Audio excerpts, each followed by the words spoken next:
The first time I met my girlfriend's childhood best friend, he proudly introduced himself as the ultimate fake baller investigator. Throughout the entire dinner, he couldn't stop lecturing me. Men really shouldn't overdress to look like someone they aren't. If Delilah hadn't explicitly told me you were her boyfriend, I would have definitely grouped you with all those fake rich guys I've exposed online. My girlfriend, Delilah, eagerly nodded along. You really do dress a bit too flashy, Noah. You should listen to Silas and tone it down. I couldn't even be bothered to argue with them. I made an excuse to go to the restroom, but right outside the door, I overheard Silas delivering his expert appraisal of me. Delilah, just look at how that man walks and talks. He's obviously been through one of those gold digger training camps. He only approached you for your money. Think about it. A Patek Philippe watch, a limited edition Louis Vuitton briefcase, and a multi-million-dollar sports car. How could a regular resident doctor ever afford that? My blood boiled, and I finally reached the end of my patience. I turned around, pulled out my phone, and called my mother, the richest billionaire in New York. Mom, wire me $10 million.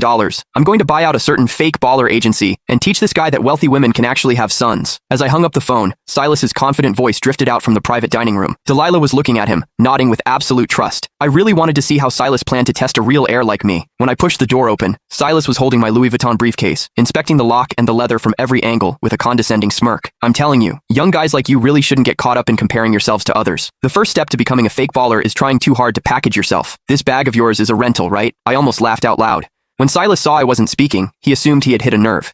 He put on an I knew it expression and shifted his gaze to my Patek Philippe watch. Can you let me authenticate that watch of yours? Don't get the wrong idea. I'm just worried you got scammed into spending real money on a fake. After all, the bag is already a knockoff. Delilah was already looking at me with deep suspicion. She gave me an order. Silas is just looking out for you. Hurry up and let him see it. If Silas actually appraised this as a fake, it would only prove that he was the real fraud here. I took off the watch, handed it to him, and smiled. Sure, this watch is a highly limited edition, so make sure you don't mess up your appraisal. Silas eagerly snatched the watch. As he examined it carefully, I clearly caught the flash of raw jealousy in his eyes. It was obvious he had already realized the watch was authentic, but he still opened his mouth to lie. Oh wow, Delilah. Your boyfriend is still trying to pass this off as a limited edition to get away with it, but it's actually just a cheap replica. I just have to ask. You're a young guy with an average family and an average job. Why are you buying these fakes just to stroke your ego? Don't tell me you thought you could use these knockoffs to trap a rich girl and drain her bank account? The belittling tone in his words couldn't have been more obvious. In an instant, the way the other people at the table looked at me changed from admiration to disgust. Delilah glared at me with sheer contempt, her voice dripping with disgust. How can you be so vain? And to think I actually believed you were different from other men. It turns out you all just want my money. Looking at her disgusted expression, my heart turned ice cold.